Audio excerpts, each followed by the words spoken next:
নমস্কার। আজ আমি আপনাদেরকে দেখাবো প্লেন চৌকাঠ। এই দেখুন, এই প্লেন চৌকাঠে কিভাবে কভারিং করা হয়, আমরা কিভাবে কভারিং করি সেই বিষয়ে আপনাদেরকে বলবো এবং আপনাদেরকে দেখাবো। প্রথম থেকে শেষ পর্যন্ত দেখতে থাকুন ভিডিওটা, অবশ্যই আপনারা বুঝতে পারবে এবং দেখতে পাবে কত সুন্দর করে এই চৌকাঠ আমরা কভারিং করি। দেখতে থাকুন আপনারা ভিডিও। এইটা সম্পূর্ণ একটা কাঠের গোড়া। এই গোড়াকে চিরিয়ে আমরা প্রথমে বাটাম তৈরি করে নেব। আমরা বাটাম তৈরি করব। আপনারা দেখুন, আমরা বাটাম এই আমাদের চিরা হয়ে গেছে, চিরে বাটাম তৈরি করা হয়ে গেছে। এবার কাজ চলছে, সুন্দর করে কাটাকুটি করে কাজ চলছে। এই বাটামগুলো দিয়ে আমরা চৌকাঠ কভারিং করব।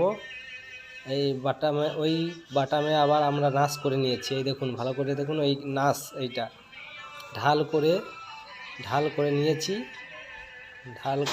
ঢাল করে সাজিয়ে রেখে দিয়েছি, যাতে হাওয়া লেগে একটু বাতাস লেগে শুকিয়ে যায়।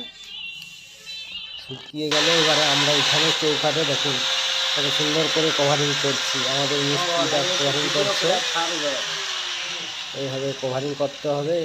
এবার দেখুন কভারিং হয়ে গেছে। কভারিং হওয়ার পরে যে সুন্দর একটা কত সুন্দর লাগছে দেখুন, ভালো করে দেখুন কত সুন্দর কভারিং করা হয়ে গেছে চৌকাঠ। আমরা আগে দেখিয়েছি কিভাবে চৌকাঠটা ছিল, এখন দেখুন কত সুন্দর কভারিং হয়ে গেছে। কভারিং করা হয়ে গেছে, দেখুন কত সুন্দর। এই কাঠটা ছিল সেগুন কাঠের জন্য ফাইবার কত সুন্দর ফুটে উঠেছে ফাইবার। এবারে পালিশ হবে, পালিশের জন্য ঘষার কাজ চলছে। ঘষা কমপ্লিট, আমাদের চৌকাঠে ঘষা হয়ে গেছে। এরপর এই পালিশ হবে, পালিশের জন্য প্রস্তুতি নেওয়া হচ্ছে।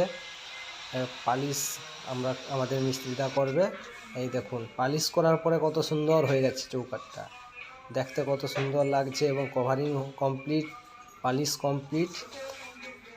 আমি নতুন ভিডিও বানালাম, অনেক রকম ডিস্টার্ব আছে, কেউ কিছু মনে করবে না।